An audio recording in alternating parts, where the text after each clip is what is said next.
Welcome to the Ari Hoffman Show on Talk Radio 570 KVI, your home for the politically homeless, streaming live at KVI.com and the KVI app. If you want to be part of the most dangerous show on the airwaves, call or text the Warrior Injury Law Studio line at 206-421-5757. That's 206-421-5757. Coming up this hour, Seattle Mayor Bruce Harrell goes viral for all the wrong reasons, and it might cost him the election. But before we get to any of that, my friends, time for your daily dose of adrenaline. You want me to stick this into my heart? Are you f***ing nuts? I am so tired of the gaslighting of this country by the Democrats.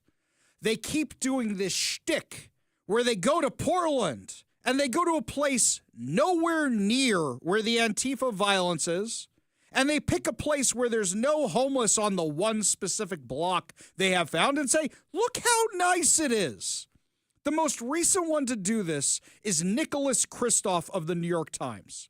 This video is him going into some kind of fundraiser benefit in what looks like a nice venue, and it starts with him hiding behind a tree. This is just cringeworthy. Be careful. Portland is on fire. Our president says so. You can hear the artillery booming, the rival gangs fighting, the clouds of tear gas all around us. Be careful. But actually, this isn't a war zone, whatever Trump says. This is perfectly peaceful. So, during the ceasefire, I'm going to attend an Oregon Historical Society dinner.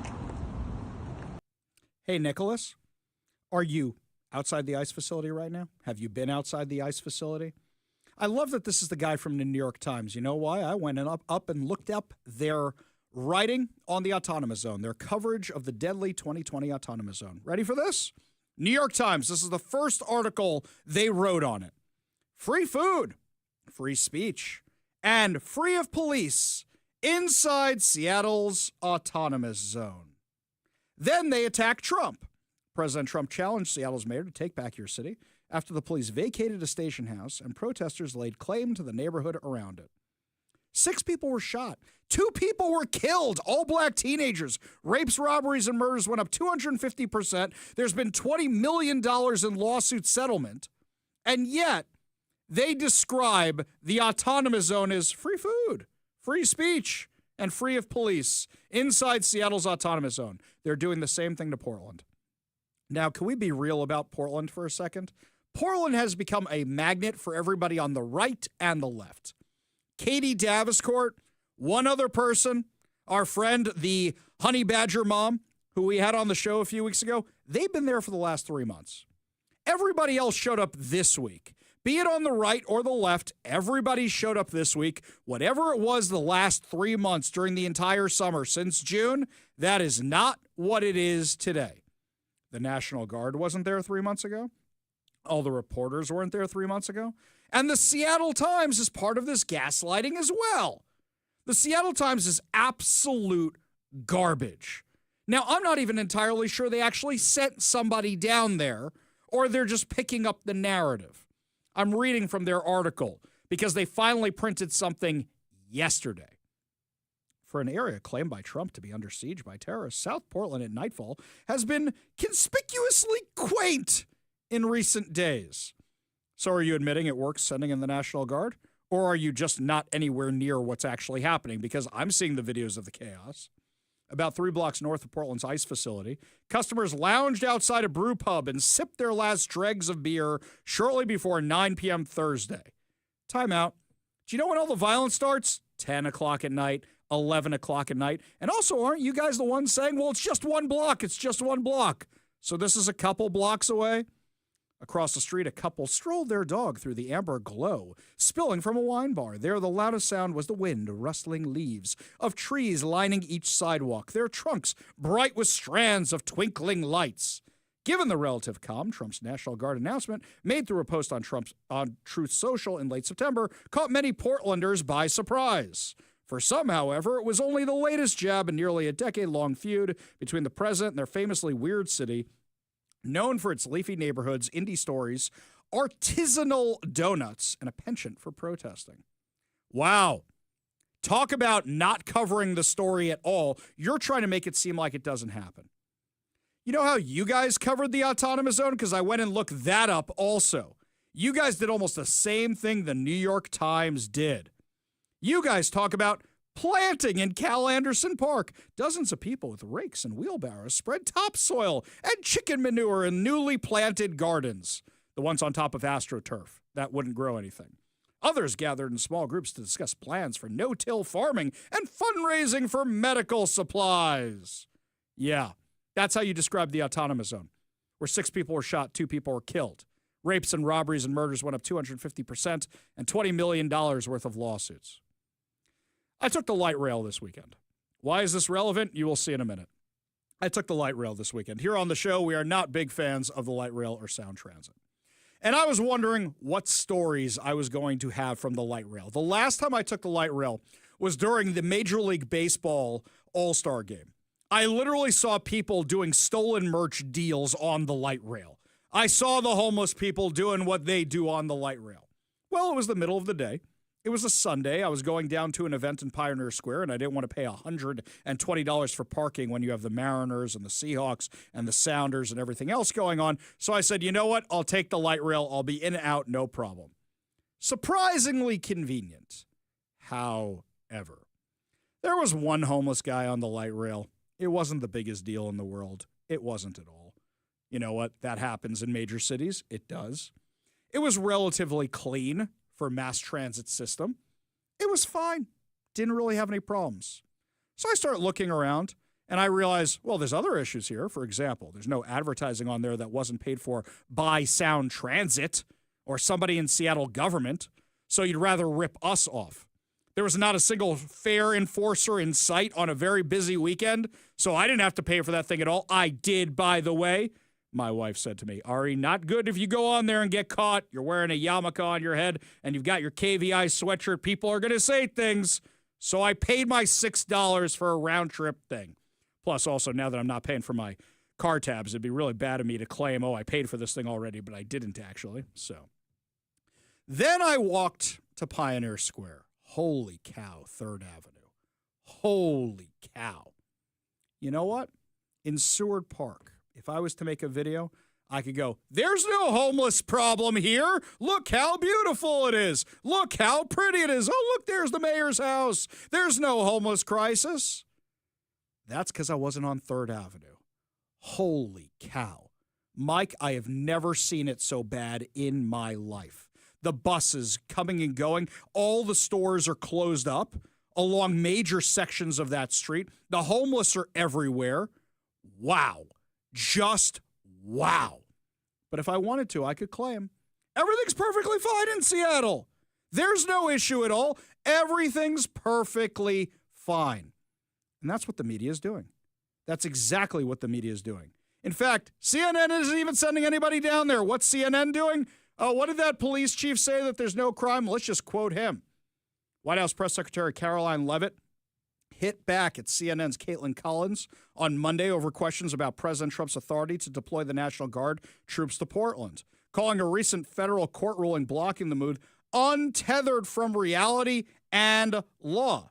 In fact, what did she actually say? Let's go to the tape. I would encourage you as a reporter to go on the ground and to take a look at it for yourself, because there's been many members of the press, not press in this room, but independent journalists, some of whom we'll be inviting to the White House very soon to share their stories, because they have been in the middle of these riots and they have witnessed the anarchy that is taking place night after night. It's on video. You should play it on your show. You have a great opportunity on prime time on CNN to show your audience. Yeah, but you're probably talking to partisan Democrat officials who are opposed to everything this president does. You should also ask the people who live in Portland. We've actually heard from many members of the community who have said that this is complete civil disobedience. It's a mess. It's been loud. It's been troubling for neighbors in the community who are just trying to live peacefully. And these people are not there to peacefully protest. They are there to cause mayhem and havoc. We've all seen it. It is the same gaslighting from 2020 all over again. And I'm tired of it. I'm really tired of it. Look, if I wanted to, I could have gone on the light rail this weekend and come back with stories from Mike. Mike knows. Mike knows what I do. I will walk in here after the weekend and go, holy cow, you won't believe what happened. I had no stories to tell. Third Avenue being a disaster zone. That's what Third Avenue looks like, and that's what downtown Portland looks like. The last time I was there, I could not believe how much the place had been destroyed by homelessness and drug use. I could not believe how many stores were boarded up. It makes our downtown look like nothing. It makes our downtown look vibrant and bustling. Doesn't change what Third Avenue looks like. And these reporters constantly claiming nothing's going on. It's journalistic malpractice is what it is. I watched the live streams on Saturday night of what's going on there. I watched it last night of what's going on there. It is beyond crazy that they continue to gaslight the country and say, oh, it's mostly peaceful. I love that they're even using the word rioting now. They use the word rioting and then claim it's peaceful. So now it's rioting but mostly peaceful as opposed to fiery but mostly peaceful.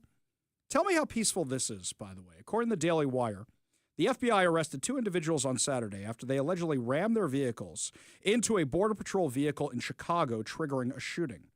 Marimar Martinez, 31, and Anthony Ian Santos, 21, were charged Sunday after federal authorities said they struck and boxed in a Border Patrol vehicle to prevent it from escaping.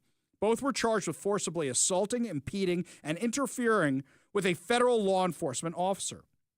The incident occurred on Saturday morning as 3 Border Patrol agents driving a silver Chevy Tahoe were acting as mobile security detail for an immigration enforcement operation near southwest Chicago. While working the operation, a convoy of civilian vehicles started following them, according to the criminal complaint. Those vehicles ran red lights, blew by stop signs, broke traffic laws to follow the Border Patrol vehicle. The complaint added that Martinez could be heard referring to those in the Border Patrol vehicle as, I don't know if I can say this on air because it might be a Spanish slur, so I'm just going to move past that. But it's a derogatory slang for immigration enforcement officers. The convoy of civilian vehicles followed the Border Patrol agents closely, pursued them aggressively, culminating in Martinez in the Martinez vehicle, I'm reading from the complaint, and Ruiz in the Ruiz vehicle driving into and striking the Border Patrol vehicle on both the driver and passenger side, respectively, leading to a temporary loss of control of the Border Patrol vehicle. In addition, once the Border Patrol vehicle had stopped, and the agents had exited the vehicle, Martinez drove his vehicle into the vehicle again. After being struck and boxed in by the vehicles, one of the Border Patrol agents exited the Tahoe, fired 5 shots at the car driven by Martinez. The 2 vehicles then fled the scene. Martinez was arrested at a repair shop, taken to a hospital to be treated for gunshot wounds, while Ruiz was arrested at a gas station. Doesn't this sound like the movie SWAT to you? You know when they're trying to get the drug lord out of town and they ambush the motorcade, but, you know, the drug dealer wasn't in the motorcade. He was actually being smuggled underneath because they had a plan A and a plan B. This sounds like something out of a movie. They ambushed the Border Patrol. This is beyond nuts. And then you have J.B. Pritzker come out on TV and claim everything's fine in Chicago? Really? Explain to me all the gang violence if everything's fine in Chicago. Explain to me the dozens of shootings every weekend if everything's fine in Chicago. Explain to me why 50 people were shot over Memorial Day weekend if everything's, or was that Labor Day weekend? That was Labor Day weekend. If everything's fine in Chicago. Everything's not fine in Chicago. Having a lawless city is a choice. Having a drug-infested, crime-ridden city is a choice, and that has been made very, very, very clear by what's going on in these blue cities, even refusing help. They think they have more to gain in the polls by being the resistance. Now, they're trying to make it seem like we're all living in Captain America, the Winter Soldier. What happens in the Winter Soldier is that the world is so worried about aliens coming down from the sky and terrorists everywhere and super metahumans that S.H.I.E.L.D., which is the big agency run by Nick Fury, that's Samuel L. Jackson with the patch over his eye, is going to send up a whole bunch of flying aircraft carriers to assassinate tens of thousands of people so they can stop any threat before it starts. That's what the Democrats are trying to convince you Donald Trump is doing. If they have flying aircraft carriers, that's really cool. I want to see some flying aircraft carriers. I want to see some helicarriers up in the sky. I want to see that. But at the same time, that's not what's happening. You have cities that have said, we're not going to enforce the law. And there's many reasons why.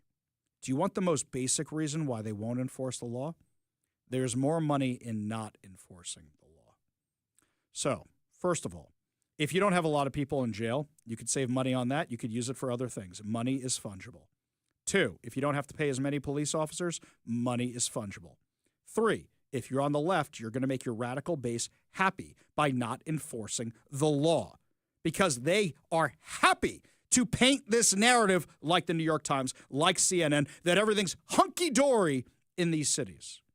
If you have drug addicts running rampant, then guess what? You get a whole bunch of money for that. And when you don't have the public safety and when you have the drug addicts and when you have the homelessness, you can say, we need to raise taxes to solve all of this. We need to do it, or things are only going to get worse, and yet things keep getting worse, like in Portland, like in Seattle. And we'll discuss exactly how you can tell this is what Portland and Seattle are doing in our next segment when we talk about Bruce Harrell's viral gaffes. But do you realize how much money there is for these local officials in not enforcing the law, in allowing their cities to become drug-ridden dens of crazy? It's profitable for them. And when people are scared enough, they will vote to take their own freedoms away. So if you want the Captain America comparison, you can just look at Seattle. But it's not the Republicans who are doing it, it's the Democrats. What is President Trump saying? If you guys aren't going to stop a federal building from having nightly assaults, we're going to do it for you. I wish he had done it sooner, but it's a big country and there's only so many places you can be at one time. And then when they come in to enforce the law, don't you do that. You're being awful. Look at Washington, D.C. If you guys want to prove me wrong that enforcing the law doesn't stop crime, then you could have used Washington, D.C. as an example. But you can't because there hasn't been a murder there since the National Guard came in. The streets are a lot cleaner. The city's a lot cleaner. I can't wait to go back. Beforehand, I was shocked what it looked like the last time I was there. I was appalled. This is our nation's capital, and when foreign dignitaries are coming here, when tourists are coming here, they're seeing this squalor. I am seeing the video now, and it is amazing. It's really amazing. When you actually enforce the law, things get good. President Trump summed it up great in the Oval Office today. We have a new thing now when you look at, it's called crime. It's called absolute, as Biden would say, well, I won't say what he would have said. Remember when he said, it's a 3-letter word, no. Remember that one? Everybody saying, what was that all about? He probably meant exclamation point or something after the word. But this is a 5-letter word, crime, C-R-I-M-E. And we want to put it out and are putting it out, and they don't. They don't seem to care about it, but they do care. I believe that Pritzker and this mayor of Chicago that like to say about they don't have it under control.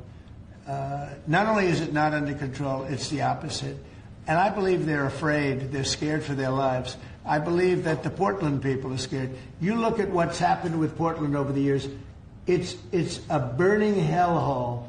And then you have a judge that lost her way, that tries to pretend that like there's no problem. Actually, she's not even saying that. So here's the thing, guys. You have this judge who says you can't send in the National Guard, and this is going to go all the way up to the Supreme Court all over again. What are the residents actually saying? You need a montage. Even Rocky had a montage. There is not an emergency in the city of Chicago. In Chicago over the weekend, at least 54 people were shot. This is just over Labor Day weekend. We do not want troops on the ground in the city of Chicago. Neither do the people of Chicago or the people of the state. They're going to hold their cards to their chest and say, we don't need you in Chicago.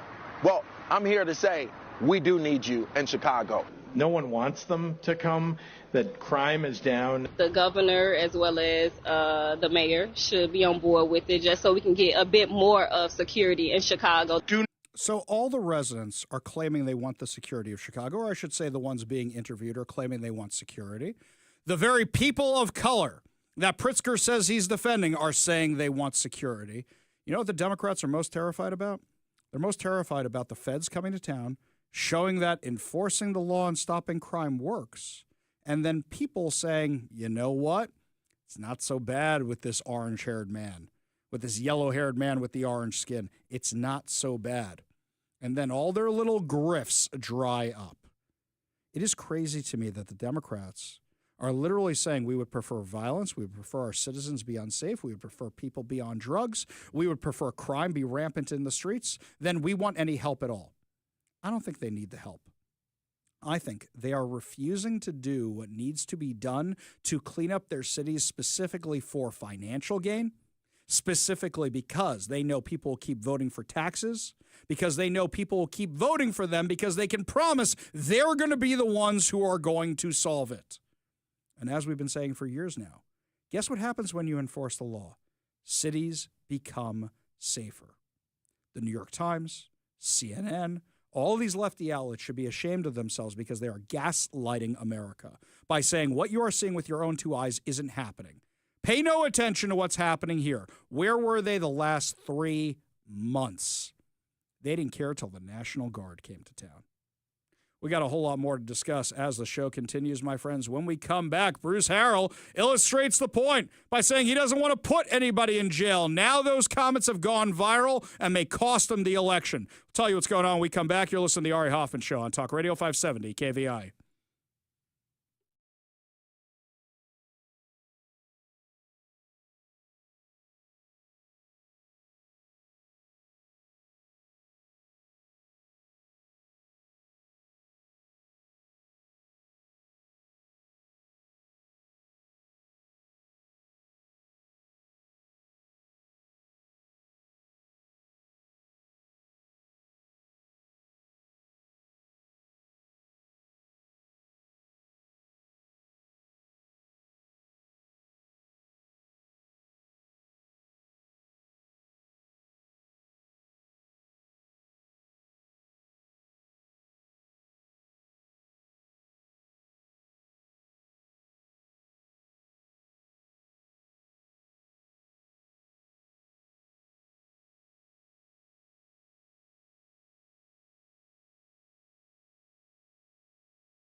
Bruce Harrell is likely going to lose the upcoming election.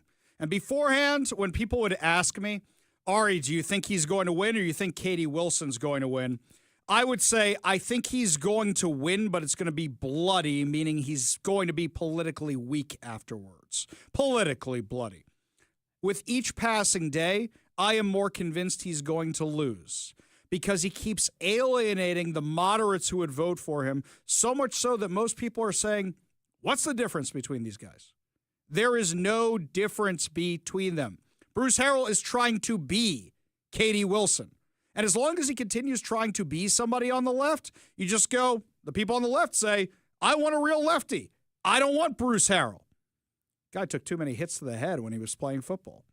On the heels of his viral comment about not enforcing the law, you know what he did in the Seattle Times King 5 debate over the weekend?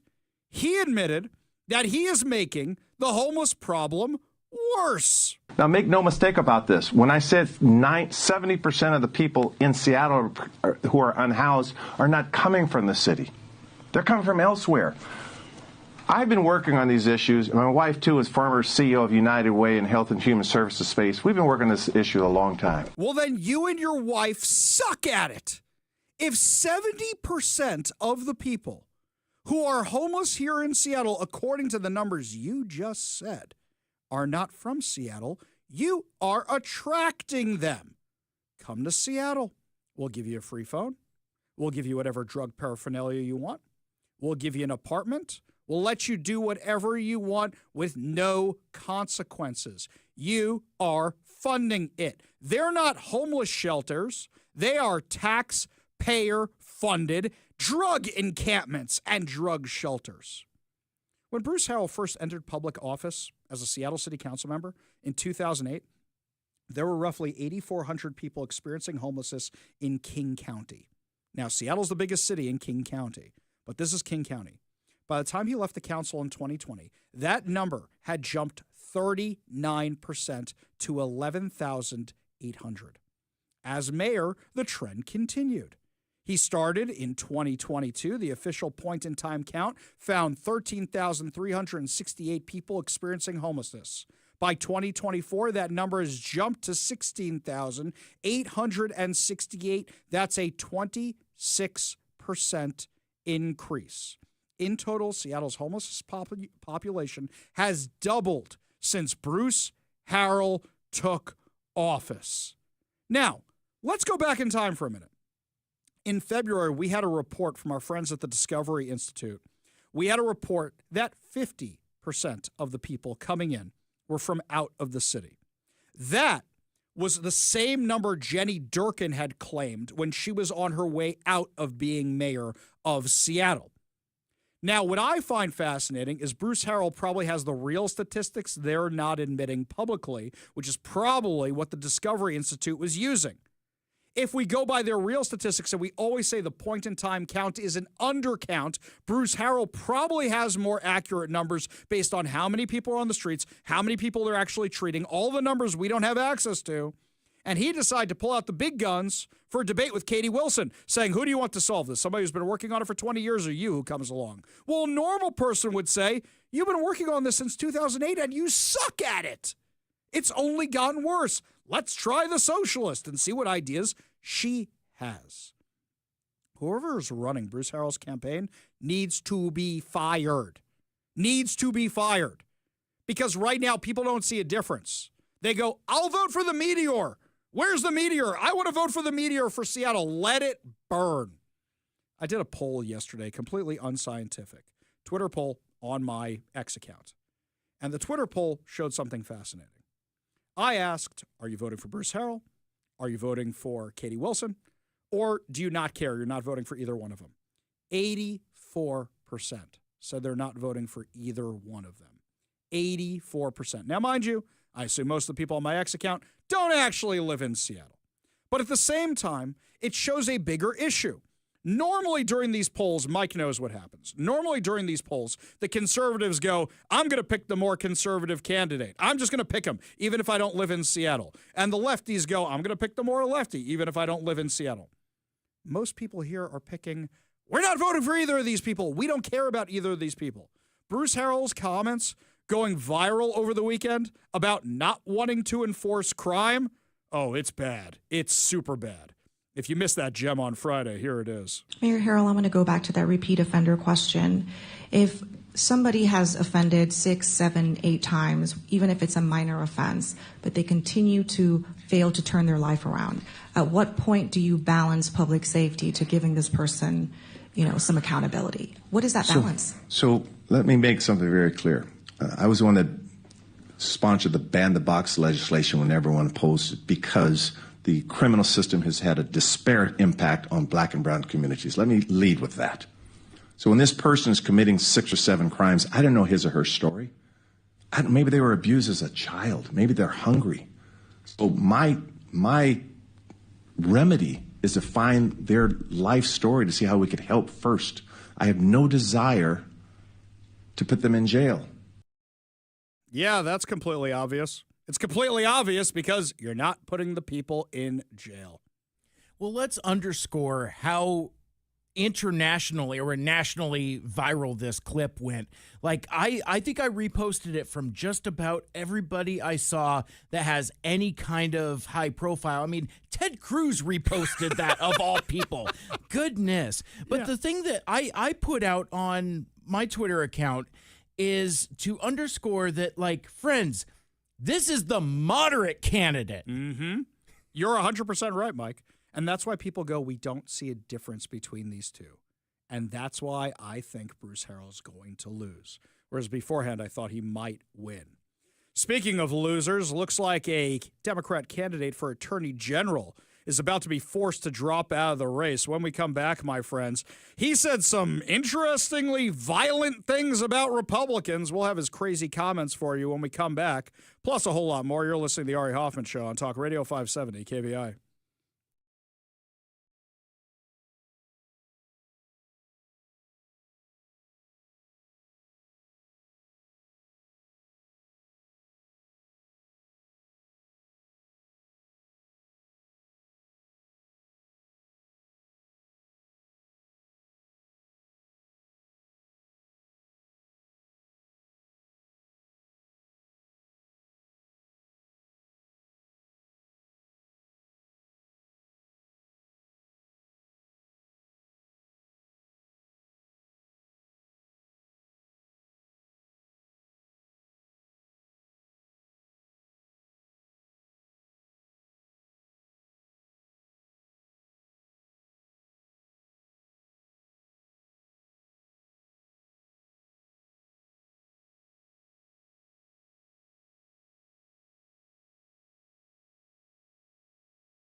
I think it's very clear that the left owns party of violence at this point.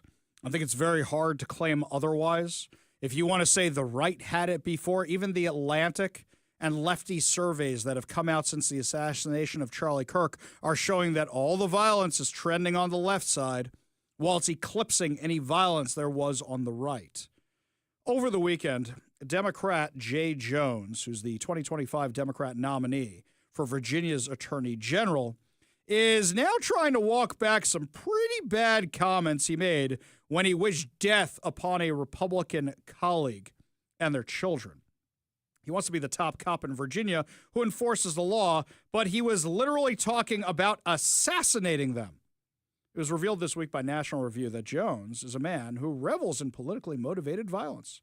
In 2022, he sent texts to a colleague in which he joked about shooting former Virginia House Speaker Todd Gilbert. Jones' comments came in the wake of the death of former state legislator Joe Johnson, Jr., who Gilbert publicly honored Johnson's legacy. And Jones shared with the GOP House delegate Carrie Coyner his derision for Johnson and his wish for Gilbert to be shot to death. Hang on. Let's recap this for a second. So Gilbert gave a nice tribute to a Democrat colleague. You following me on this?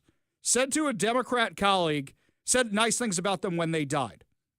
This guy, Jones, was mad he spoke nicely about a Democrat and then wished for him to be shot to death. These are the texts that Jones sent to Coyner. If those guys die before me, I will go to their funerals and do something to their graves that I can't say on air. Send them out awash in something. 3 people, 2 bullets, he said. Gilbert, Hitler, and Pol Pot. Gilbert gets 2 bullets to the head. Spoiler. Put Gilbert in the crew with the 2 worst people you know, and he receives both bullets every time. That's what he's saying. Coyner said, Jay, please stop. Jones did not. Coyner said she was bothered that he was talking about hurting people or wishing death on them, which makes you think, did he accidentally send this out to the wrong people? Because that's kind of what it seems like. James called Coyner, and in that call, per source to National Review, Jones said the only way public policy changes is when policymakers feel pain themselves like the pain the parents feel when they watch their children die from gun violence. He asked her to provide counterexamples to disprove his claim. Quote, then at one point, the source said he suggested he wished Gilbert's wife could watch her own children die in her arms so that Gilbert might reconsider his political views, prompting Coyner to hang up the phone in disgust. Then Jones went back to texting her. She pointed out that he was talking about hoping Jennifer Gilbert's children would die. And he said, yes, I've told you this before. Only when people feel pain personally do they move on policy. I mean, do I think Todd and Jennifer are evil and that they're breeding little fascists? Yes.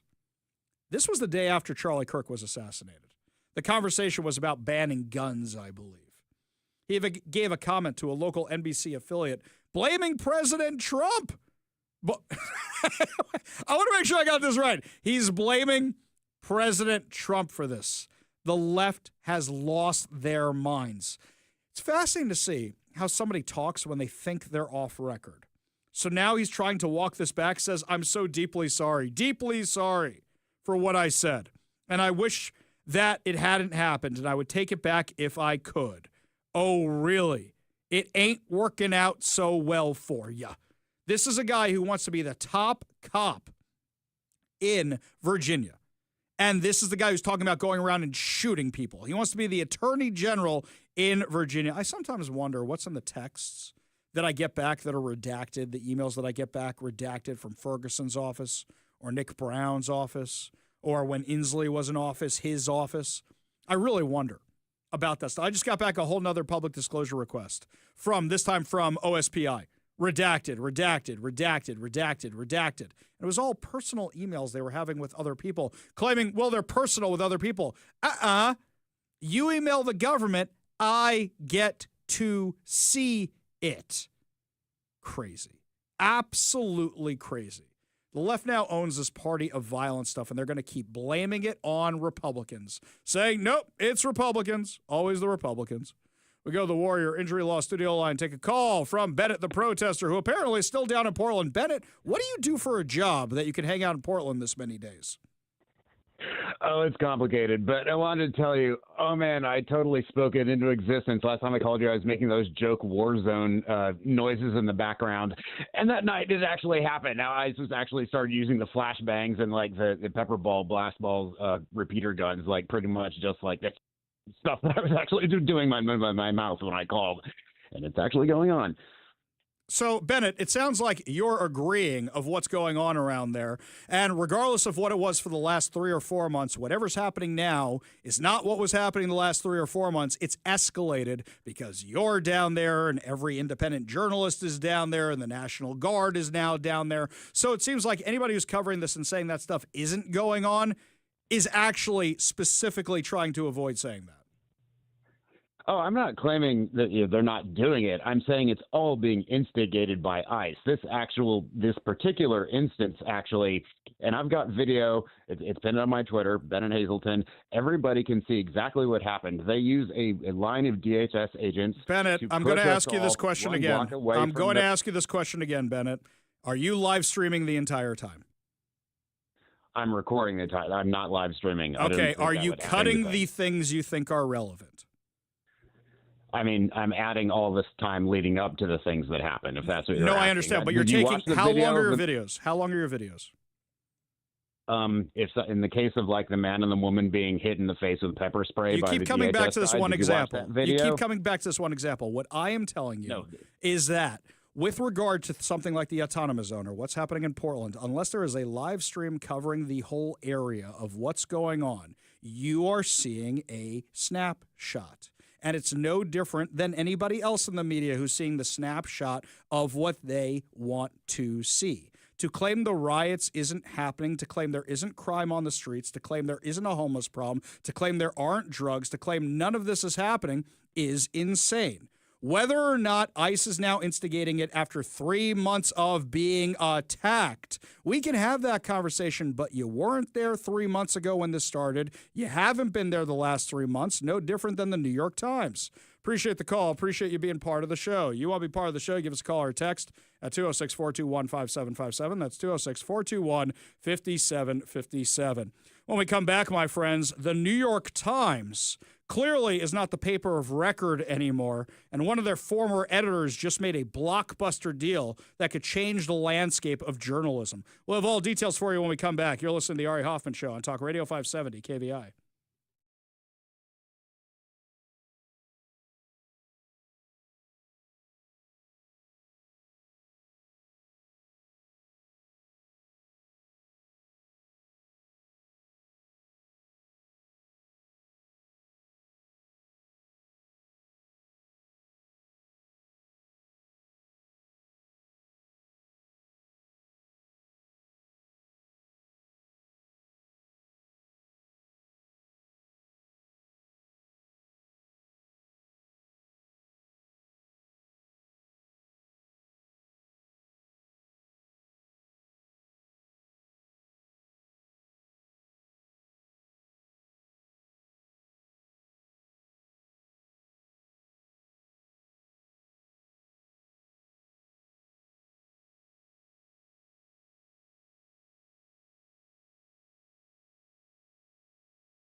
Do you guys know who Barry Weiss is? Barry Weiss used to be one of the editors over at the New York Times. She quit/resigned/ they were going to fire her anyway. Why? Because she was tired of the way they covered anti-Semitism in Israel. And she said, I had enough of you guys not being true to the facts. I'm out of here. She wrote a scathing resignation letter. Scathing. She detailed the bullying by her colleagues, not just for the anti-Semitic stuff, but by the fact that she wasn't liberal enough for them. Barry Weiss came to speak in Seattle, 7-8 years ago. I was at a fundraising dinner. I was there when Barry Weiss spoke. I kept thinking to myself during the speech, man, what a great speech, but she is suffering from the worst case of Trump derangement syndrome I have ever seen. Because she would make a great point and then say, Donald Trump's the devil. I said, if she stopped doing that, this would be productive because she can articulate Democrat points well in some cases where I go, yeah, you know what, that's not a bad point. But she quit the New York Times in 2020 after detailing bullying by her colleagues and then went on to launch the Common Sense newsletter in 2021 before rebranding it as the Free Press and expanding it into a full-fledged media company in 2022. Paramount has now purchased her company for $150 million. And then they made her head of CBS News. So now the mainstream media is saying we want to be more like the independent journalists, which means you want to cover things fairly. You know what I love about the Free Press? They have both sides. It's well written. It's well articulated. They do a great job. We have used material from the Free Press before. Everybody I know reads the Free Press, left, right, and center. Anytime I'm talking politics, they're talking about something in the Free Press. Because even if you don't agree with it, it is a well-articulated, well-written article. And you go, that's a good point. Now they've put her in charge of CBS News, and the CBS News reporters, journalists are losing their minds. So a lefty lesbian gets put in charge of CBS News, and you guys are mad? Let me just make sure I got that right. A lefty lesbian, and you're upset about it because she's not left enough for you. By the way, she hasn't been red-pilled. She's just seen the insanity on her own side. So she's more of your classic liberal and has dumped some of that Trump derangement syndrome she had before. Anytime I see an interview with her, brilliant.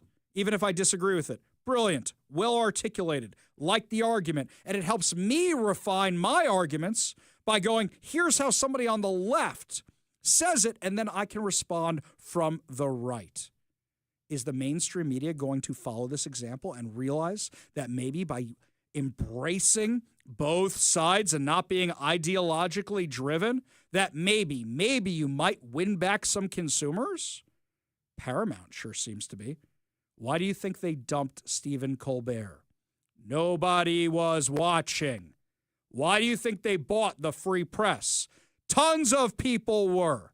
And now put this in context of her, Barry Weiss, and her former colleague from the New York Times, who still works at the New York Times, Nicholas Kristof, making cringy videos about how the violence in Portland isn't actually happening.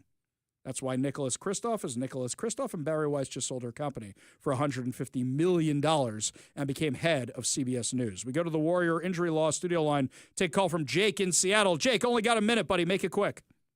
All right. Appreciate it, man. I'm curious where you get your information from regarding those protests in Portland.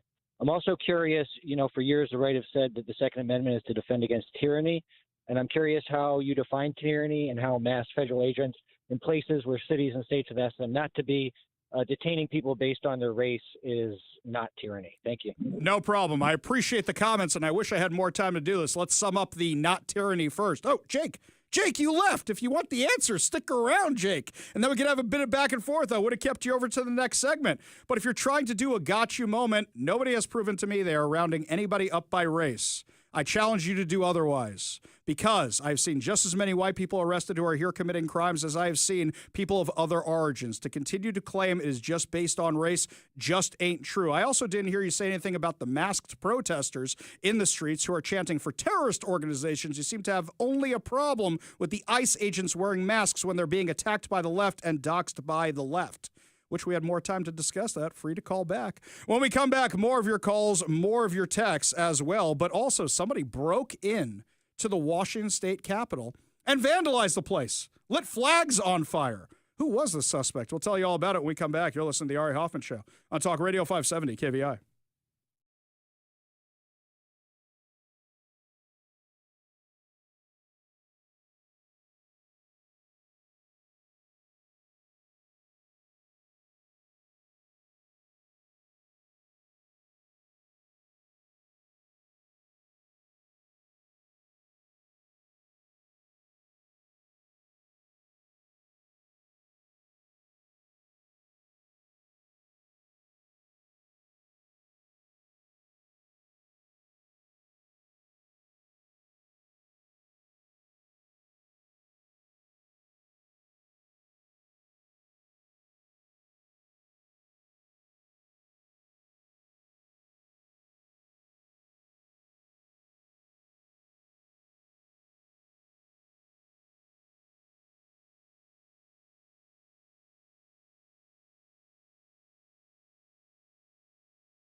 Welcome to the Ari Hoffman Show on Talk Radio 570 KVI, your home for the politically homeless, streaming live at KVI.com and the KVI app. If you want to be part of the most dangerous show on the airwaves, call or text the Warrior Injury Law Studio line at 206-421-5757. That's 206-421-5757.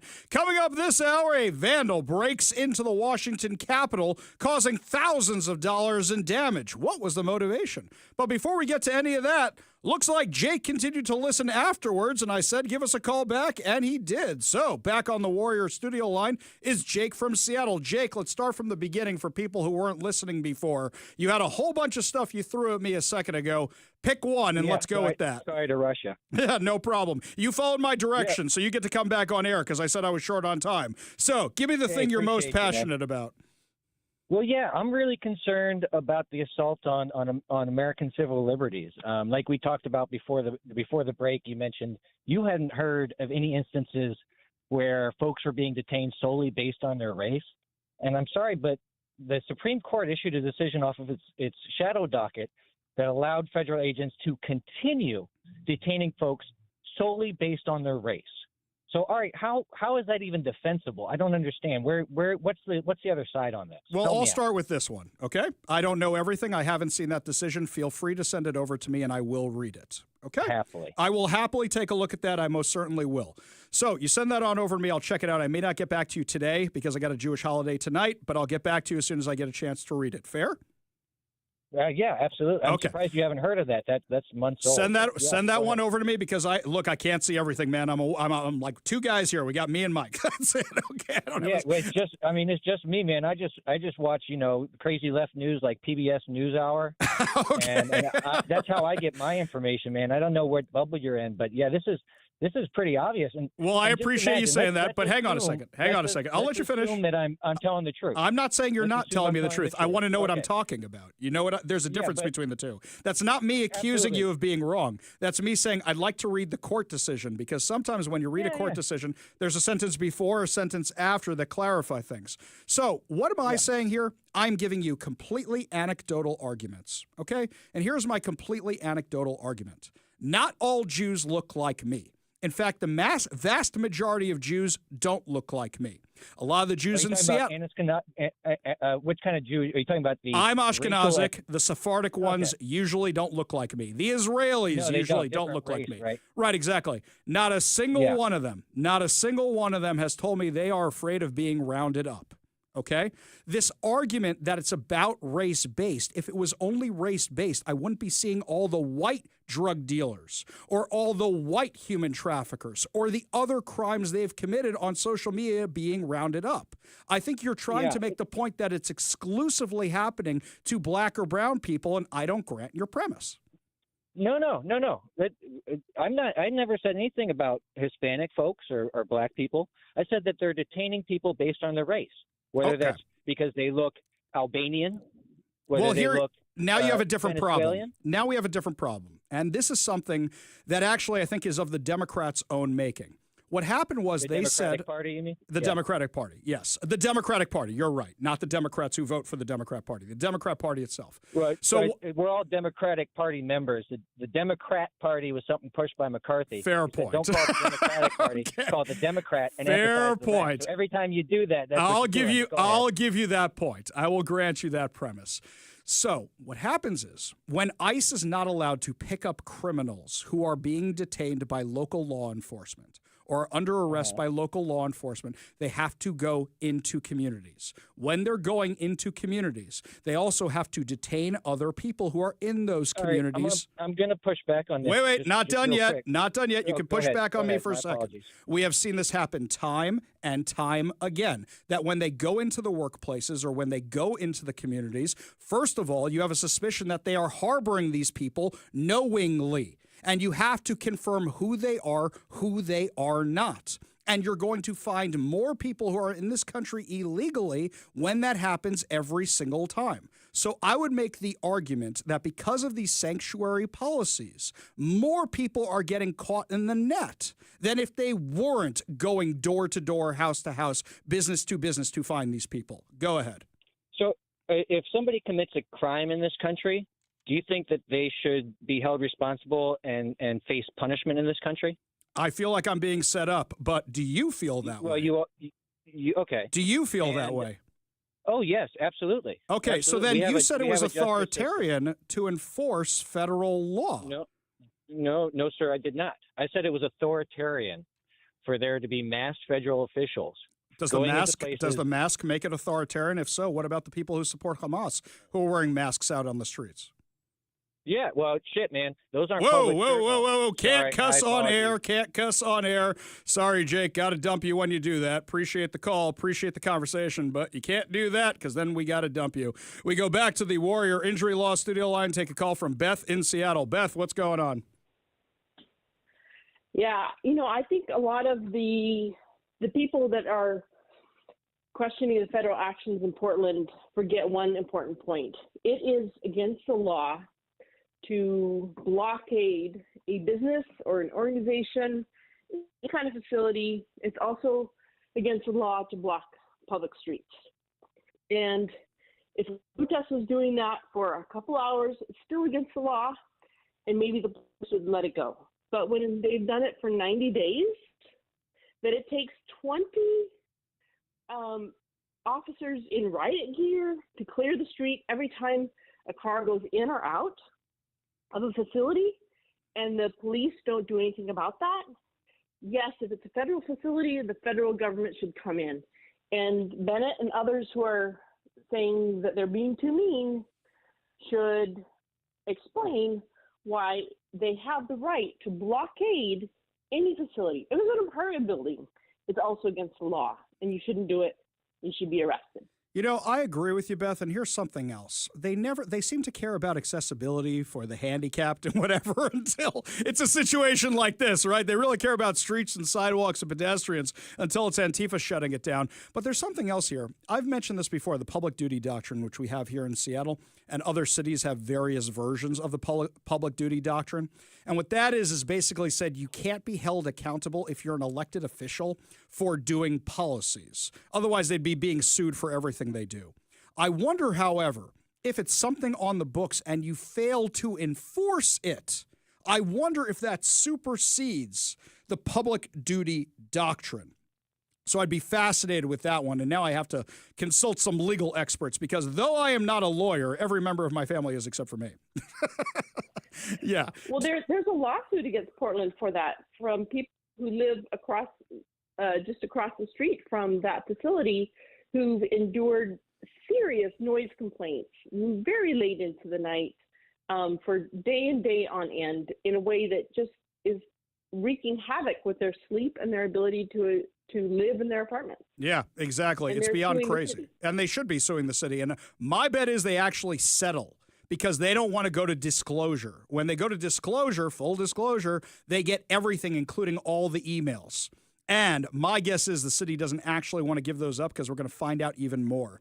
Beth, appreciate the call. Appreciate you being part of the show. You want to be part of the show, you give us a call or a text at 206-421-5757. That's 206-421-5757. Meanwhile, switching gears for a minute here, this morning, somebody broke into the Washington State Capitol in Olympia.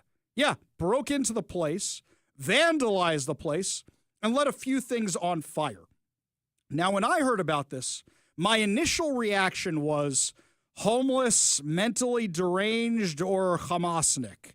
After all, tomorrow's the anniversary of October 7th. Maybe it had something to do with that. When you hear burning flags, I think it was something like that. They're mad because they think Washington's funding who knows what. I was thinking that. But my first thought was homeless, mental health issue, something like that. Because they keep the Capitol relatively clean. I reached out to Jonathan Cho. I called Jonathan Cho. And I said, hey, buddy, there any homeless encampments near the Washington State Capitol? And he said, no, they're miles and miles away, which is a whole nother thing. So they keep them really clear from the Washington State Capitol campus, but not from your house. Okay. So I was kind of wondering what was going on.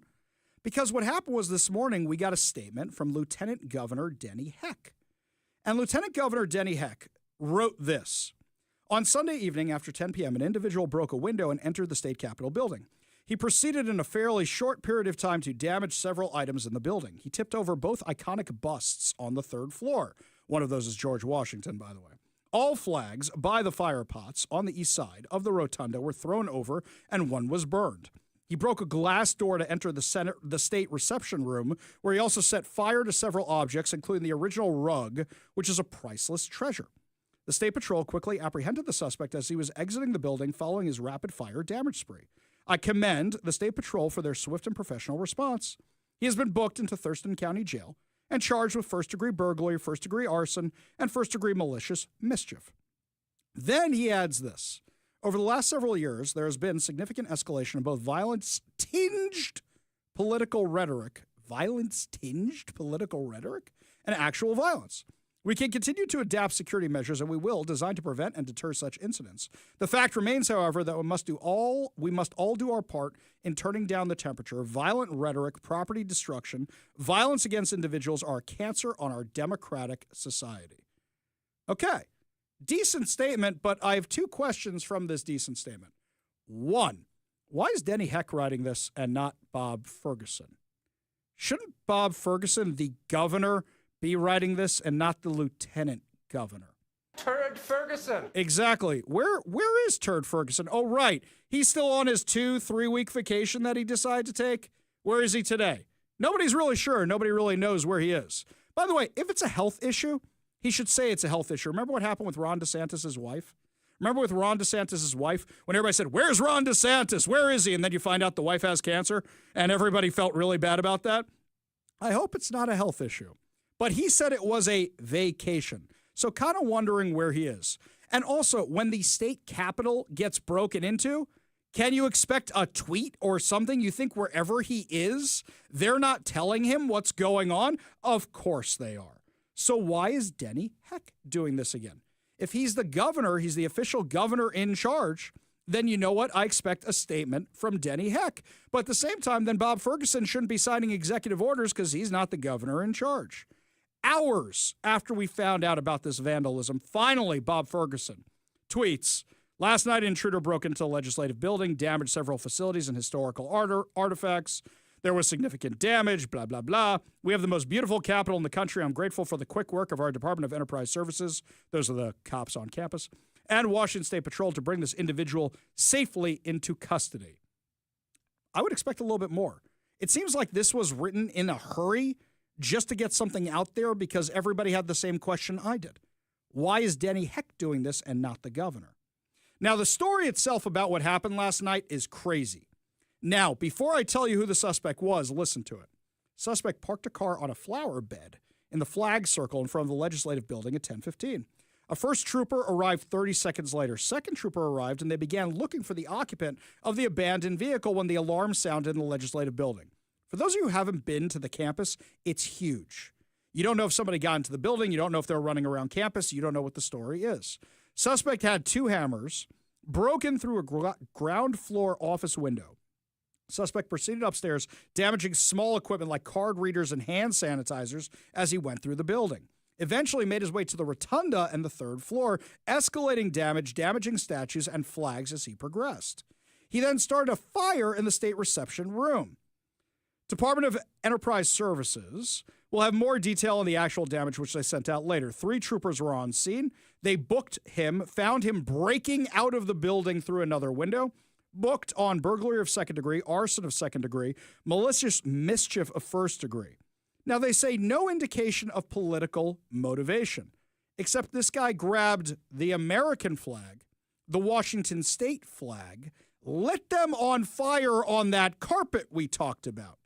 Now, the Washington State Patrol says it's an individual in a mental health crisis, which goes back to one of my initial guesses, that that's who this person was, tipping over statues of George Washington, vandalizing the campus. Was this a person in a mental health crisis, or are they saying it was a person in a mental health crisis? Randomly grabbing the American flag and the Washington state flag to set them on fire in the middle of a room?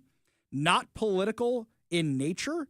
He attacked the Washington state capitol.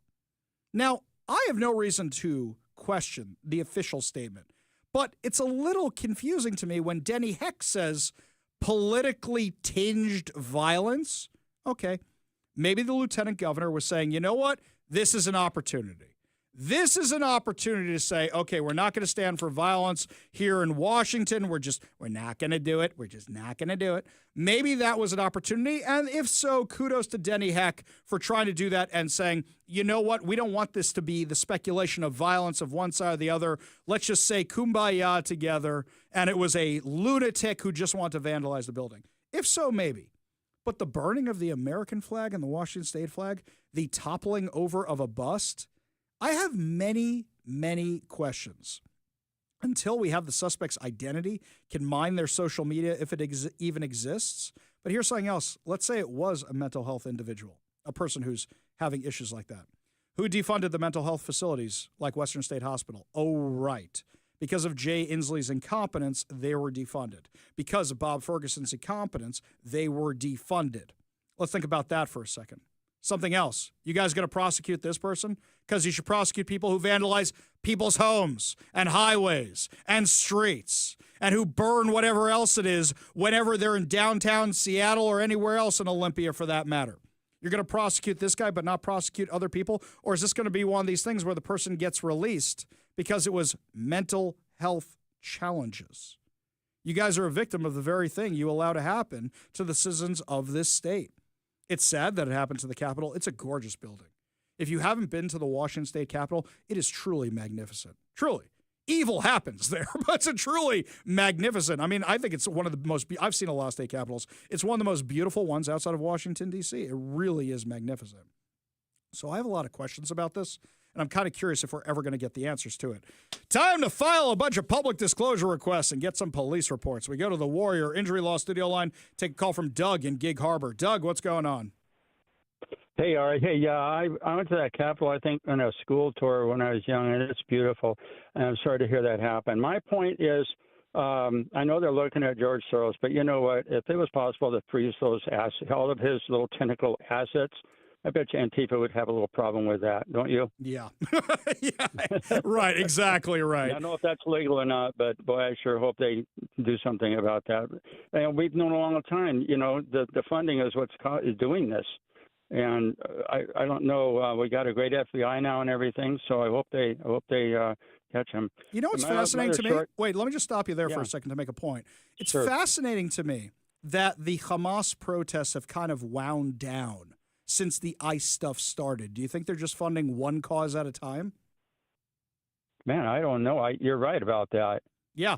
I mean, I know there's this big walkout plan for tomorrow by the Hamasniks for October 7th, but it seems like they've really taken the priority off that, and it's the same people who seem to be protesting for both causes. Yeah. Yep, I agree. Yeah. Interesting stuff. I'll let you finish your point, then I got to run. Oh, just my other short thing is, yeah, it's very noticeable that these kind of things happen mostly in the blue states. Mm-hmm. Yeah. Well, why do you think that is? It's because they're the ones that allow it to happen, as I was talking about in the opening segment. They allow it to happen because of the funding. They allow it to happen because then they can get more funding. They can get more power. Speaking of authoritarianism from a little while ago. Doug, appreciate the call. Appreciate you being part of the show. You want to be part of the show, you give us a call or text at 206-421-5757. That's 206-421-5757. Speaking of Democrat insanity, when we come back, my friends, Seattle Children's Hospital is apparently working with Seattle Public Schools to provide equipment to trans your kids in the schools. I'll tell you all about the latest insanity when we come back. You're listening to the Ari Hoffman Show on Talk Radio 570 KVI.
Well, Seattle's back in the news, and not for a good reason. This one went viral over the weekend because the Lives of TikTok saw this report from National Review.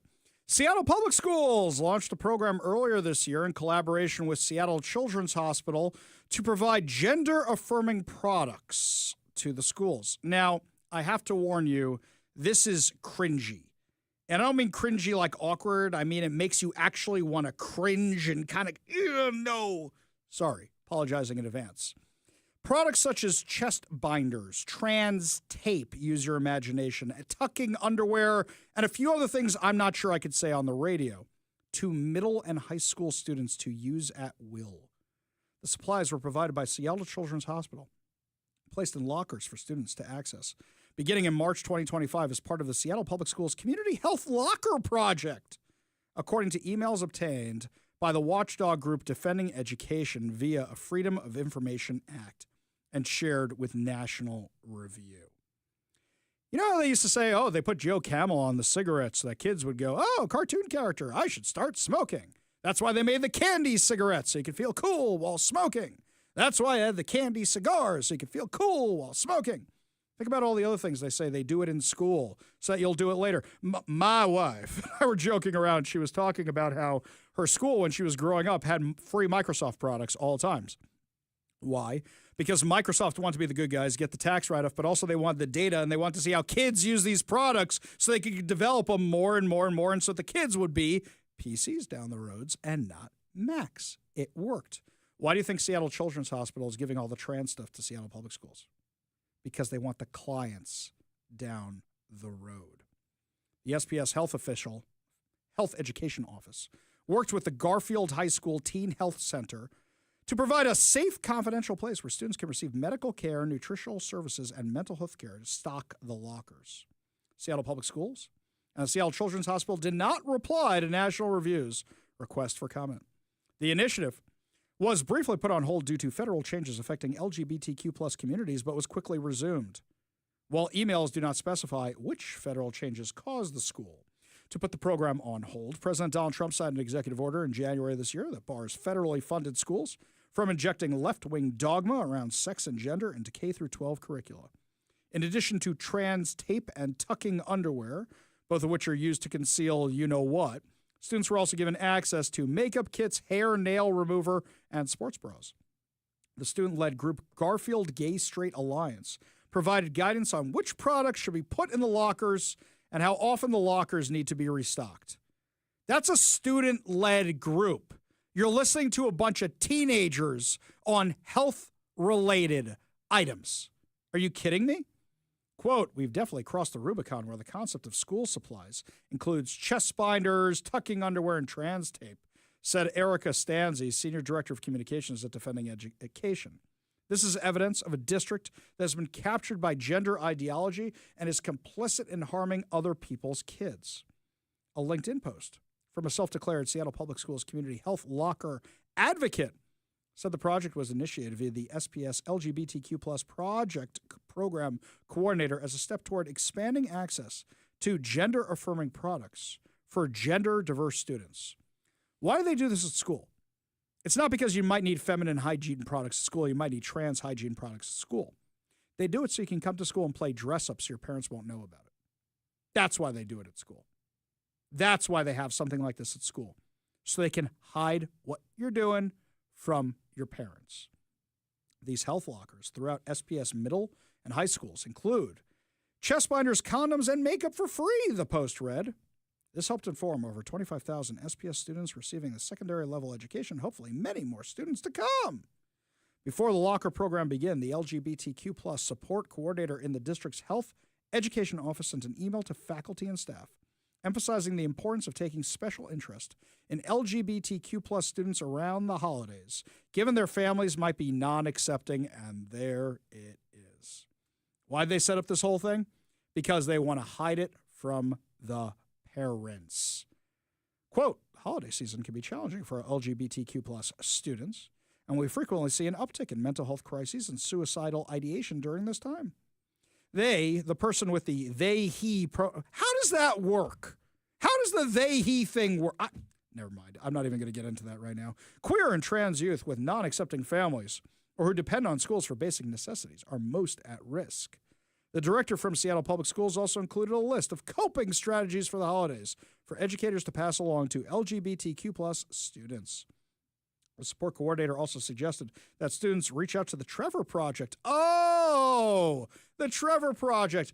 Weren't they involved in the gender card that Seattle Children's was giving out to pediatricians all over the place? Hang on, do I have this thing around here somewhere? Yeah, I do. The one that says you want us to keep your gender secret from your parents? I think they may have been involved in that. I have to go double check that and see if they were. The Trevor Project bills itself as a resource for gender dysphoric adolescents and embraces an affirmation-only approach. Not, hey, let's get help for the fact that you want to change your gender, but we're just going to affirm everything that you say. And Seattle Public Schools did this willingly. Seattle Children's Hospital did this willingly. Any hospital that would do this to kids doesn't actually care about kids. They want to mutilate them. They don't want to save lives. We go to the Warrior Injury Law studio line. Take a call from Mario in Kent. Mario, it's been too long. How you doing, buddy? How you doing, buddy? Hey, I just want to let you know, regarding your question, do you think the mainstream media will become more balanced and fair? The answer from me is absolutely not. Okay, they're basically, they're going to go down fighting. It doesn't really matter if they continue losing money. They have used this approach right now for like years. I would say at least 15 to 20, maybe more years, and it hasn't worked for them in the least bit. Yeah. The other thing that I wanted to mention to you, my friendo, is you know me. I was a legal citizen. Now I'm legal here, but I was a legal refugee that came in, or a legal immigrant that came in. My family, my parents, and I, and my sister and I waited 9 years to come patiently here. You know, we didn't skip the line or anything. So I honestly don't give a hoot, because I don't want to say any bad words, whether you're black, green, yellow, blue, pink, whatever color skin you want to call yourself. But if you come to this country illegally, you should be deported immediately. No more of this garbage. This is garbage. These protesters are out there saying they're the Constitution and all that. These guys don't know anything about the Constitution. They're more, like I told you before, communist. Well, you know? I'll tell you something, Mario. While you were out of the country, we had a fascinating discussion, and I kept waiting for you to call, and I didn't realize you were out of the country. So while you were out of the country, we had a conversation where I came up with, it's not an amnesty plan. I came up with something that I said, okay, we have to recognize how many people are here illegally but have kept their nose clean. Maybe we should do this. And I came up with a whole plan where maybe you could be on a pathway to citizenship if you did this and you did that and you didn't take any handouts and you never were in trouble with the law. And the phone lines blew up. And it was all people like you, Mario, people who came to this country legally from wherever they came from, all saying it's not fair that I did everything right. And because people broke the law, you're coming up with compromises for them. And that really turned me around on that, by the way, because that was a really, really good point where all these people are saying, why do they get the free pass? Yeah, no, I agree, Ari. I agree 100%. Nobody skipped the line back then, and you know that, and I know that, and everybody knows that. And I don't think that's right for the people who really waited for 9 years. And lastly, the one thing, hey, I wanted to say Happy Yom Kippur to you, but thank you. the last thing that I wanted to tell you, my friend, and you're a history buff too, is Israel needs to finish the job.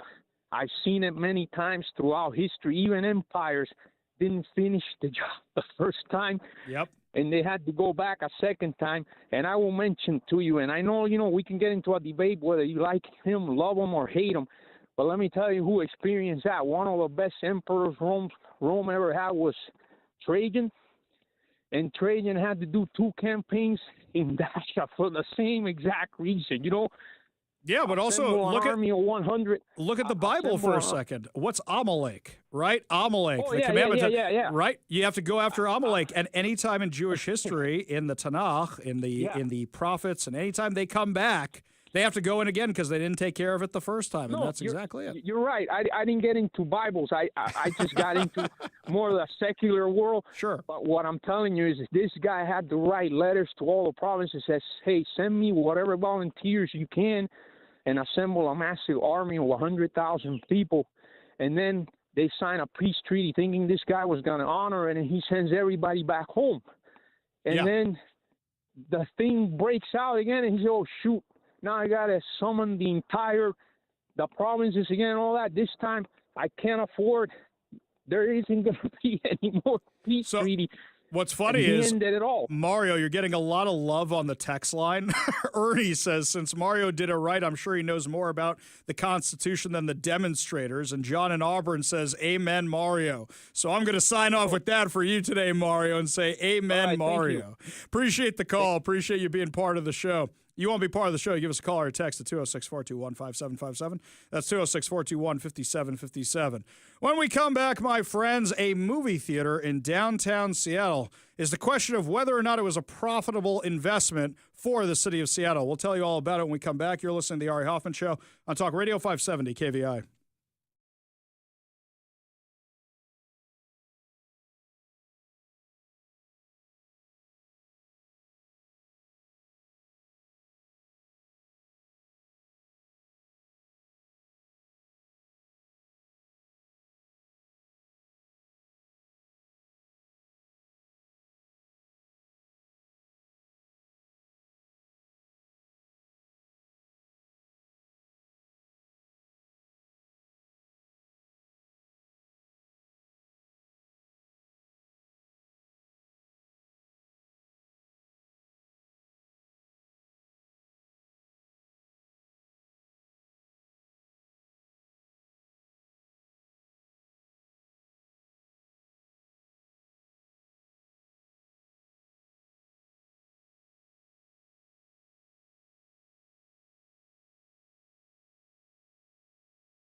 Welcome back to the Ari Hoffman Show. Coming up today at 5:15, we have an interview with Dave Rubin from the Rubin Report.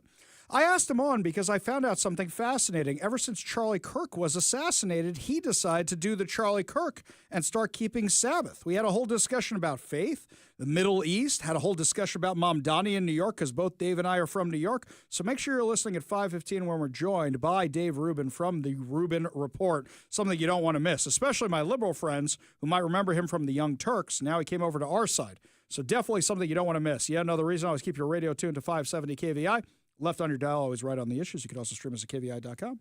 Download the KVI app, and, of course, subscribe on whatever your preferred podcast platform is.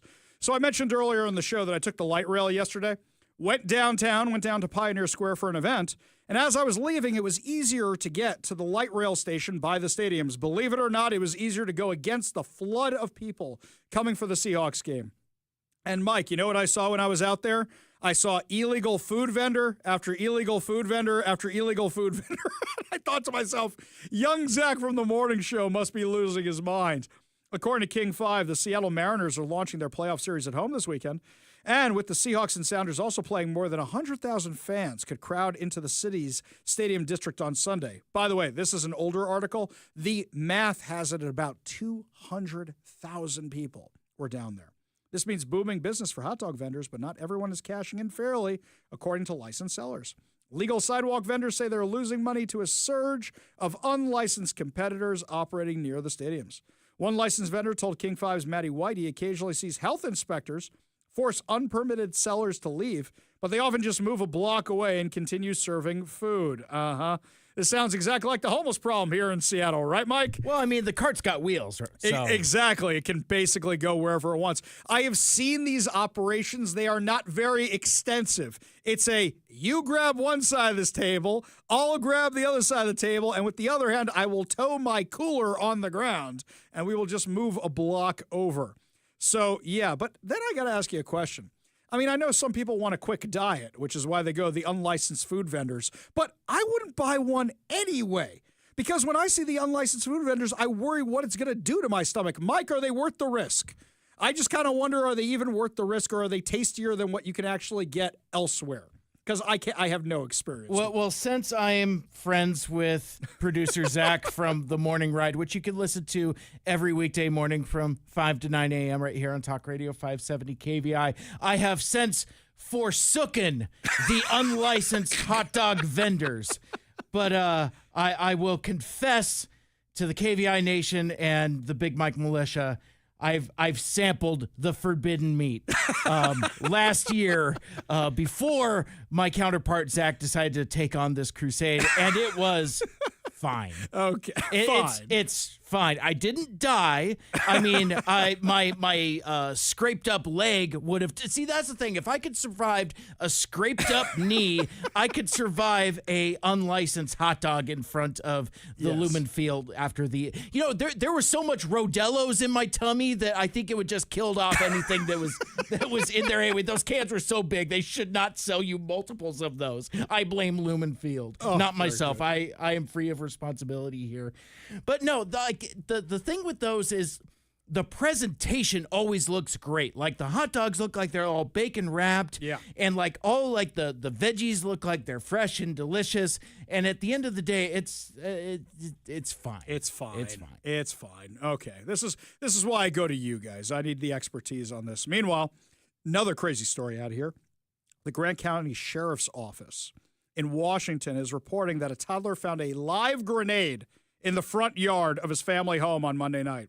Washington State Patrol Bomb Squad was called to the area of Willard Street in Heartline, Washington on Monday evening after a toddler entered his family home holding a live grenade. The Bomb Squad techs were able to determine that the grenade was live and the type used during the Second World War. There's a picture of the grenade which was shared by the Grant County Sheriff's Office, shows that the grenade has been clearly exposed to the elements for quite some time. It's insane this thing did not blow up sooner, because that's a concern I have looking at this thing. Can you imagine your kid coming in? It was bad enough when one of my kids coming in with a dead animal in their hands, right? You ever had that happen before? But imagine the kid walking with a grenade. Look what I found in the front yard. Don't drop it. Don't touch it. Wait, don't drop it. Don't touch it. Holy cow. Thank God nobody was injured. That one's fascinating. Got to find out more about that story. When we come back, my friends, lots more to talk about. Is a new Fast and Furious movie actually going to get greenlit? And tell us about that movie theater that Seattle purchased downtown. Seems like it's performing well below expectations. We'll discuss that plus a whole lot more when we come back. You're listening to the Ari Hoffman Show on Talk Radio 570 KVI.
There was an article in the Seattle Times about the Cinerama, which was recently purchased by the Seattle International Film Festival with a massive amount of money, millions of dollars, from the city of Seattle. And apparently its revenue is falling well below projections. Apparently people just don't want that chocolate-covered popcorn as much as they did. They want the nostalgia for the chocolate-covered popcorn and the amazing screen and sound and everything else, but it doesn't seem like they're actually going. They had to lay off a bunch of administrative staff. The projections fell 50% below of where they expected them to be.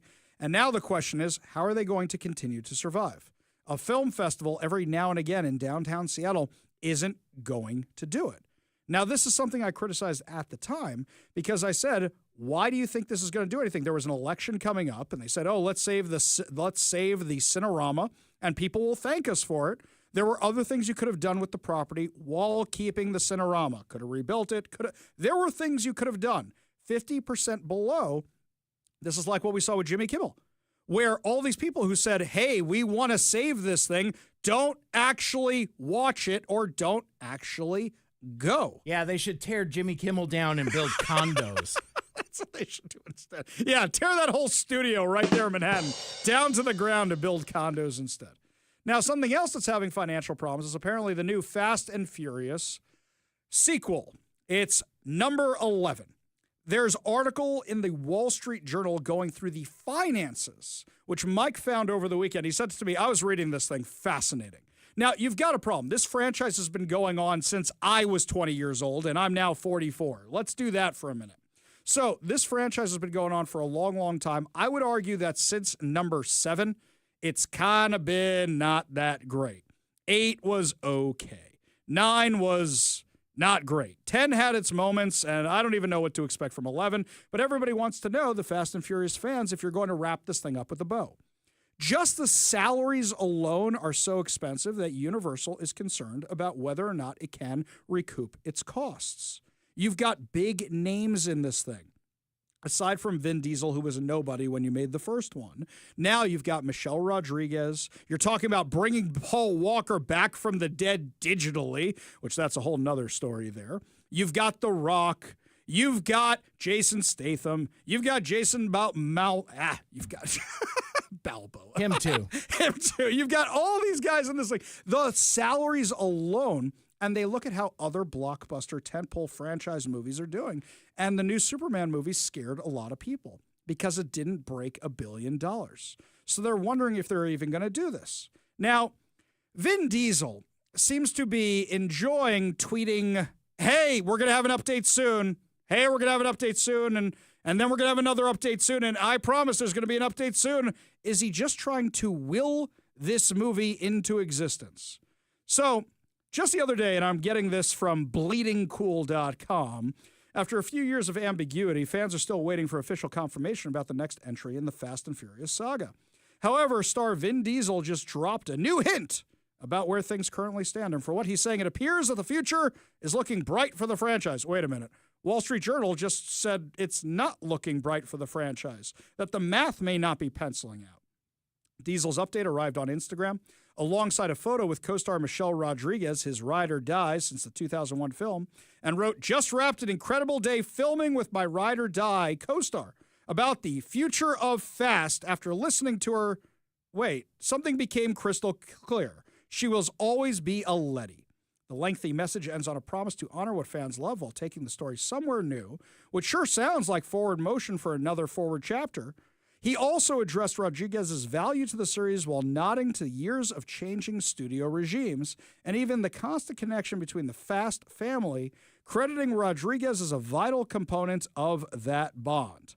Now, question is, when is this thing going to come out? Is this thing even being made? Is it going to come out? Mike, you look like you have thoughts. Your brow is furrowed. I have so many thoughts. First of all, this dude is pretending that he's making a movie. They're not making a movie. So that was my first thing. He literally says, we're filming. They're not filming. Right. There's no approved script. There's no director. None of the cast has signed up to return. This isn't a movie that's being made. And if they don't make the proper adjustments to the budget, it's not a movie that's ever going to be made. Right, because the Wall Street Journal was basically saying, if you want to make this movie, we got to cut tens of millions, if not hundreds of millions of dollars out of this movie. They're talking about digital effects. I mean, look, the digital effects haven't looked that great in the Fast and Furious franchise since about 5, I would say. 6, you could see some of the problems, but I'll give you 6. I'll even give you a 7 with the Paul Walker. 8, 9, and 10 in space and stuff, ridiculous looking. So here, he's talking about filming, and there's no filming going on. What, you guys filmed an Instagram video? You just posted a picture of the thing.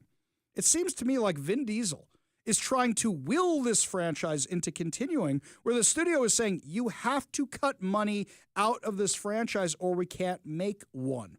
Does that mean cutting stars? My guess is actually the reason he's mentioning Rodriguez is they're saying, who's going to go from the franchise? And the salaries are one of the most expensive items of the franchise.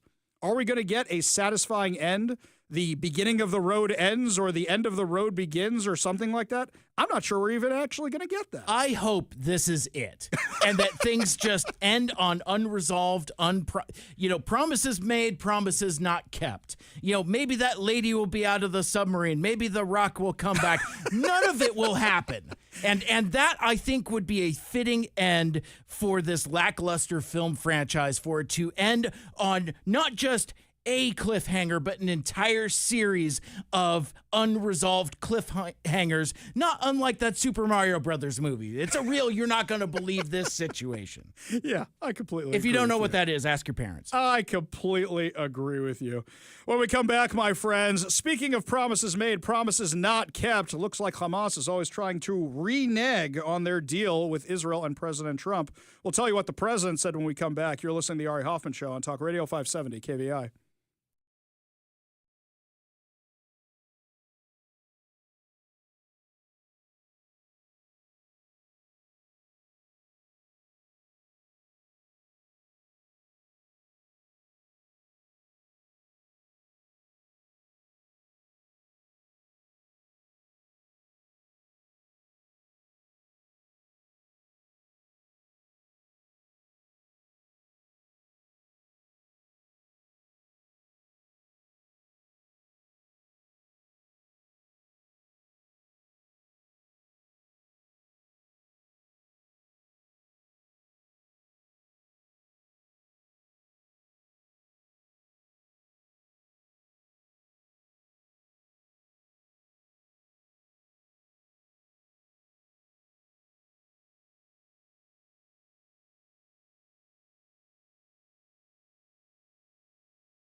Welcome to the Ari Hoffman Show on Talk Radio 570 KVI, your home for the politically homeless, streaming live at KVI.com and the KVI app. If you want to be part of the most dangerous show on the airwaves, call or text the Warrior Injury Law Studio line at 206-421-5757. That's 206-421-5757. Coming up this hour, Dave Rubin from the Rubin Report stops by to discuss his increase in faith after Charlie Kirk's assassination. But before we get to any of that, this weekend in Tumwater, Let's Go Washington had a big signature event. What's going on? People are attacking signature gatherers all over Washington state. So Let's Go Washington had an event in Tumwater, interestingly enough, outside the school, the elementary school, where they put on that drag Rocky Horror performance. So they have the event there, and what happens, of course, Antifa, Hamasniks, the usual gang of lefty lunatics shows up to harass them. Do these guys not get that they're not getting their message out there? In fact, the opposite is happening. They're pushing the message of the signature gatherers and Let's Go Washington. Because anytime these lunatics show up, the videos go viral and more people go, hey, where do I sign those pieces of paper? Where can I find the signature gatherers? So what are the petitions about? What are the initiatives about? There are two. We've discussed it many times before that Let's Go Washington is pushing. One is to keep men out of women's sports, keep boys out of girls' sports. And the other one is so that parents can have the right to see what their kid is learning in school. I know, really, really spicy stuff. So you have the usual gang of lunatics show up and try to shut this thing down. In the process, you've got mega viral videos over the weekend of girls who were discriminated against in sports because boys took competition trophies away from them, took scholarships away from them, giving speeches, and they're being surrounded by people who are protecting them from the lunatics. I gotta say, lunatics are doing a great job of getting the message out there. They really, really are. In fact, things have gotten so bad for these signature gatherers who are getting attacked that even the Washington State Secretary of State, Steve Hobbs, weighed in on it over the weekend. Hello, everyone. I'm Steve Hobbs, your Secretary of State. I'm disheartened at the recent reports of harassment and interference towards petitioner gathering signatures. I condemn any and all actions that disenfranchise and inhibit eligible voters from participating in the democratic process. This type of activity must stop. Every Washingtonian has the right to participate and make their voice heard without intimidation or interference. Access to all aspects of our democracy is a core tenet of American governance and a guiding principle of my office. I stand by this principle and consider anything to the contrary as voter suppression. Hostile and violent actions have no place in the democratic process, in politics, and in our communities. These instances reiterate the necessity to protect all voters' constitutionally guaranteed rights. Our state experienced similar behavior in 2023 when I received reports of signature gatherers being disrupted in their efforts to collect signatures for 6 initiatives. In an effort to strengthen protections for citizens engaged in the initiative process, I supported a bill by former State Rep Greg Cheney that prohibited certain activities within 25 feet of signature collection efforts. Unfortunately, the bill did not pass, but offered promise of bipartisan support in making the democratic process accessible to all participants. Under Washington law, it is a gross misdemeanor to interfere with the right of any voter to sign or not to sign an initiative or referendum petition. My office's role in administering elections does not include the authority to conduct investigations or initiate criminal proceedings. Anyone experiencing interference should reach out to their local law enforcement for assistance. They should reach out to their local law enforcement, huh? One little teeny tiny problem. What if local law enforcement doesn't believe in enforcing the law? Brandy Cruz got a hold of body cam footage, which she played on the Undivided podcast, of police officers in Covington who were called because a Walmart employee had stolen and destroyed a whole bunch of these initiative pages. It was one of the Walmart employees identified by the signature gatherers themselves. And here's what happened when the cops showed up. This is what I recovered. I was right here. I had my canopy up, and the guy was like, "Hey, man, look what you got going on here. Can I sign the petition?" And I handed him the deck, and he just took off. You wouldn't have to grab someone's sign and ripped it up. We just came back from lunch. Yeah. Did you? I just came back from lunch. Okay. Well, you're being detained right now until I figure out, because you match the description. Yep, that's you. Okay. So, cool. Skylar, right now you're under arrest. I think what we'll do is we'll kind of put on a show. All right. So I don't think we're actually going to take you to jail. Whoa. What did that guy just say? What did that police officer just say?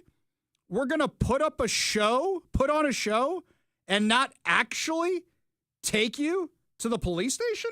We'll kind of put on a show. All right. So I don't think we're actually going to take you to jail. So everything's recorded. Okay, what happened? He was out front being pretty inflammatory. Okay. I just didn't like that. I think this is more for the petition here. Okay. And this is more for the petitioner here? So you're putting on a show and not actually enforcing the law? Whether it's a felony, whether it's a misdemeanor, it doesn't matter. The guy still broke the law. So you have cops on body camera footage admitting that they are not going to do anything about this in Covington. Wonder if Walmart's going to keep this employee. The cops are literally admitting they're not going to do anything about it. So what you're saying is the signature gatherers are on their own in Covington. How many other places is this happening? How many other places have they gotten orders from above that, make a show of it so it looks good and we don't end up on Ari Hoffman's show or Brandy Cruz's show or anybody else's show, but don't do anything about it. Would you be surprised if the Seattle Police Department was given an order like this? Of course not. Would you be surprised if the police in Tacoma or Olympia or anywhere else were given an order like this? Of course not. This cop is literally on tape admitting that he is just putting on a show. Now, if he had said, well, it's a misdemeanor, so I'm going to write you a citation and you need to show up in court, fine. Okay. We wouldn't have felt there was as much satisfaction, but that's the law. Instead, we're going to put on a show because the signature gatherers standing right over there. This is disgraceful. This is absolutely disgraceful. Question is, where's Nick Brown? Where's the Attorney General? Haven't heard him weigh in on this. Steve Hobbs at the end of that. Steve Hobbs was talking about how he has worked in bipartisan fashion to try and pass bills protecting people. Who shot it down? The Democrats. The Democrats didn't want that bill going forward. Where's Nick Brown? Where's Bob Ferguson? Where's any of them? I will argue that this kind of nonsense is going to make Let's Go Washington get more signatures than last time. Now, if you haven't been able to sign these initiatives yet, there's an easy solution to this. All you have to do is go on Let's Go Washington's website. Just go to Let's Go Washington's website and request an initiative be sent to your house. And then just fill it out and mail it back. You don't have to deal with any of the shenanigans out in public if you don't want to. It'll be sent to your house. You can mail it right back. They will take care of everything through their website. But it's crazy to me that every activist in the world is showing up to protest this thing. Why? What are they so upset by? They're so upset that they're keeping girls' sports for only girls. They're so upset that parents get to know what's going on with their kids. Oh, right, because then you can't train a new brand of activists. These lunatics are making these initiatives more popular. So on one hand, I'm really mad and I'm worried about the safety of the signature gatherers. On the other hand, they're probably going to guarantee that more people sign these things than before. And now it's making national headlines. And people like Scott Pressler have already said they're coming to Washington next time. What happens when the feds have to come in and enforce the law because cities like Covington won't? Now you get into an interesting discussion.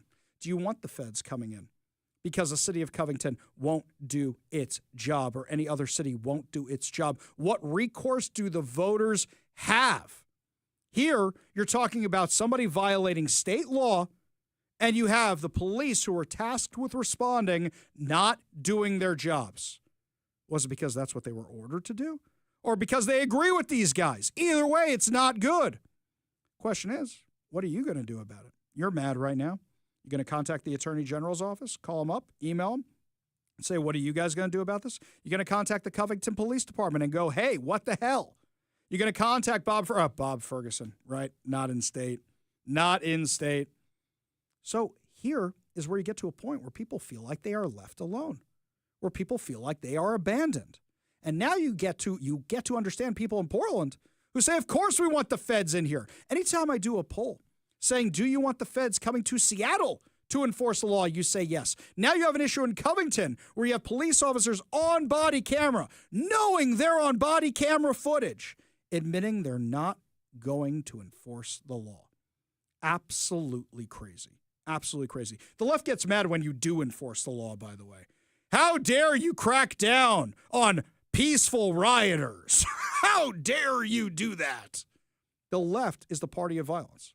The left is the party of not following the law in any way, shape, or form, of undermining democracy. This is literally democracy in action. You're triggered by something they're collecting petitions for? Oh, boo-hoo. You know what? There are plenty of times I see lefties collecting signatures for stuff. They come to my house all the time. I like to argue with them. It's fun to argue with them. I just get a big smile on my face when they show up. They haven't been coming by as much anymore. It's kind of sad to me. That was some of my joy in life. I like when they used to come to my house. But you could have a discussion with them. You could have a political disagreement with them. That's perfectly fine. You can engage with them over the issues. But the fact that you're destroying these things shows you know you can't win on its merits. It shows you guys can't win because you can't justify why boys should be allowed to take scholarship away from girls, why boys should be allowed to compete against a ton of girls who are just doing it for the credit and now have to worry about getting injured by a guy 3 times their size who wants to do better at basketball or volleyball or any other sport for that matter because he couldn't cut it in boys' sports. It's ridiculous how insane this has gotten, and these protesters know it. These violent activists, they know they can't win in a world of ideas or a war of ideas. So what do? Instead, they go to actual war. That's what they're doing because they know they can't actually win this argument, and they're on the wrong side of an 80-20 issue. So what do? Try to silence the opposition. Try to shut down the opposition. Who's authoritarian now? Who are the ones who are in the mood for censorship now? Who are the ones who are in the mood for violence now? Absolutely crazy, crazy stuff.